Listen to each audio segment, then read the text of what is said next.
Hello, YouTube. Welcome back to the channel.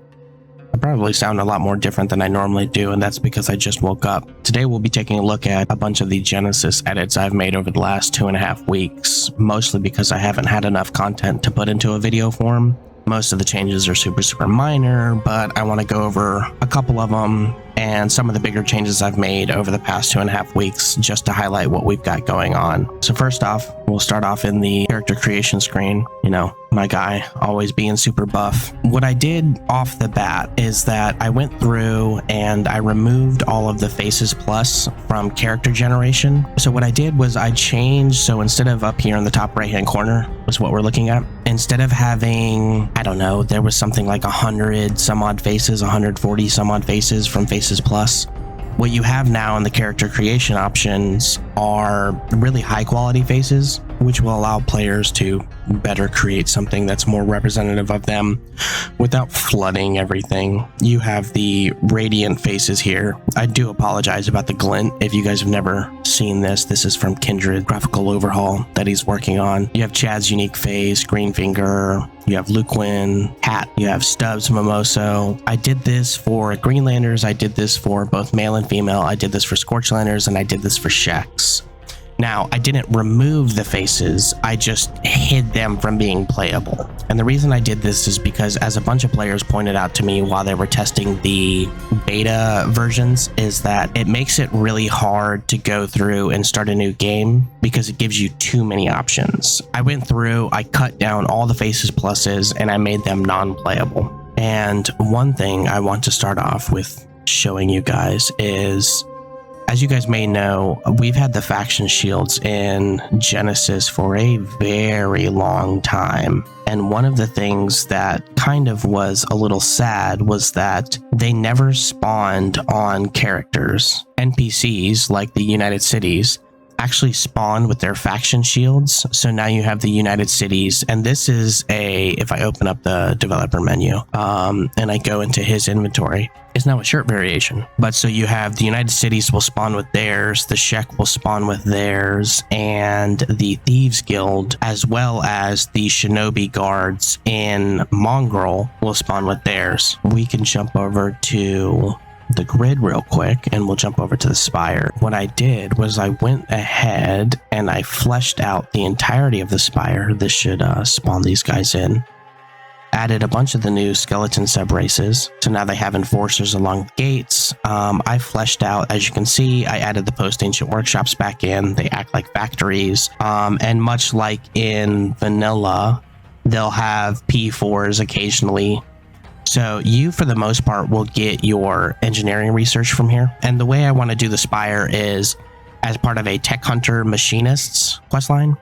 So you'll go through this quest line and then they'll be like, hey, we used to have this outpost out in the grid. Something happened with the robots there and we got overrun. The general idea is that you will have to come in here and fight a unique boss. I'm not sure how strong I want to make him now. So you have Marbest the Insane from Old Ironsides.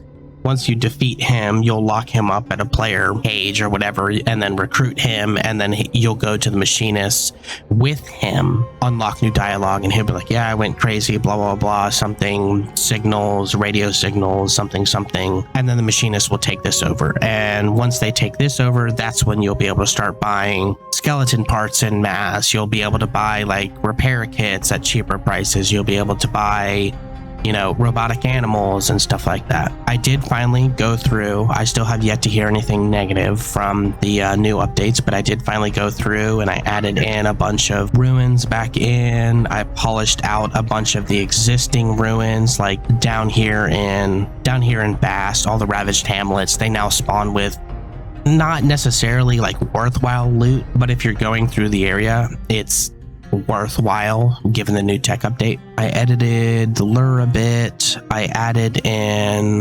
Shadan actually brought back the old fishmen. Look at these ugly guys. Look at them. These are the fishmen we have now. These are the fishmen that used to be in the game. They're so ugly. Yeah, they're so cute. Look at them. Oh, they're so fucking horrific. I know why Chris removed them, but Christ, what is wrong with his hand? Oh, that's hilarious. That cracks me up every time I see it. I did make a polish pass on Vane's Pass here. So after a lot of feedback and a lot of thought, I flipped from the free traders. I flipped Vane's Pass and I condensed 2 other towns I had in the area into Vane's Pass and its functionality. And I flipped it from the free traders to the Western Hive. It just made more sense. Let's see if we still have the badass dogs I had from yesterday when they spawn in. Oh, it's just a straight black dog. Yesterday, the dogs look cool as shit. I'll see if I can't insert a clip of that. But yeah, so Vane's Pass will serve as a kind of a trade hub, a secondary low tier trade hub for the player.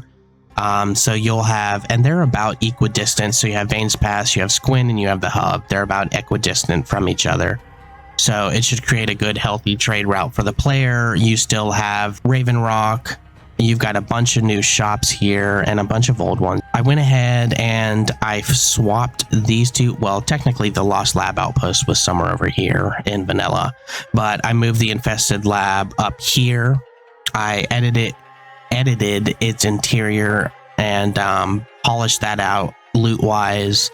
Lost Lab Outpost is now a full outpost.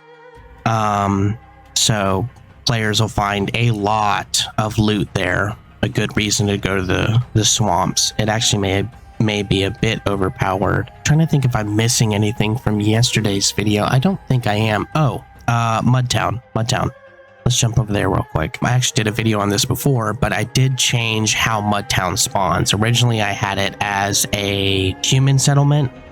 I added Radiant Hivers in, and that gave me a lot more story to play with as I was going through and trying to write out the lore for the swamps.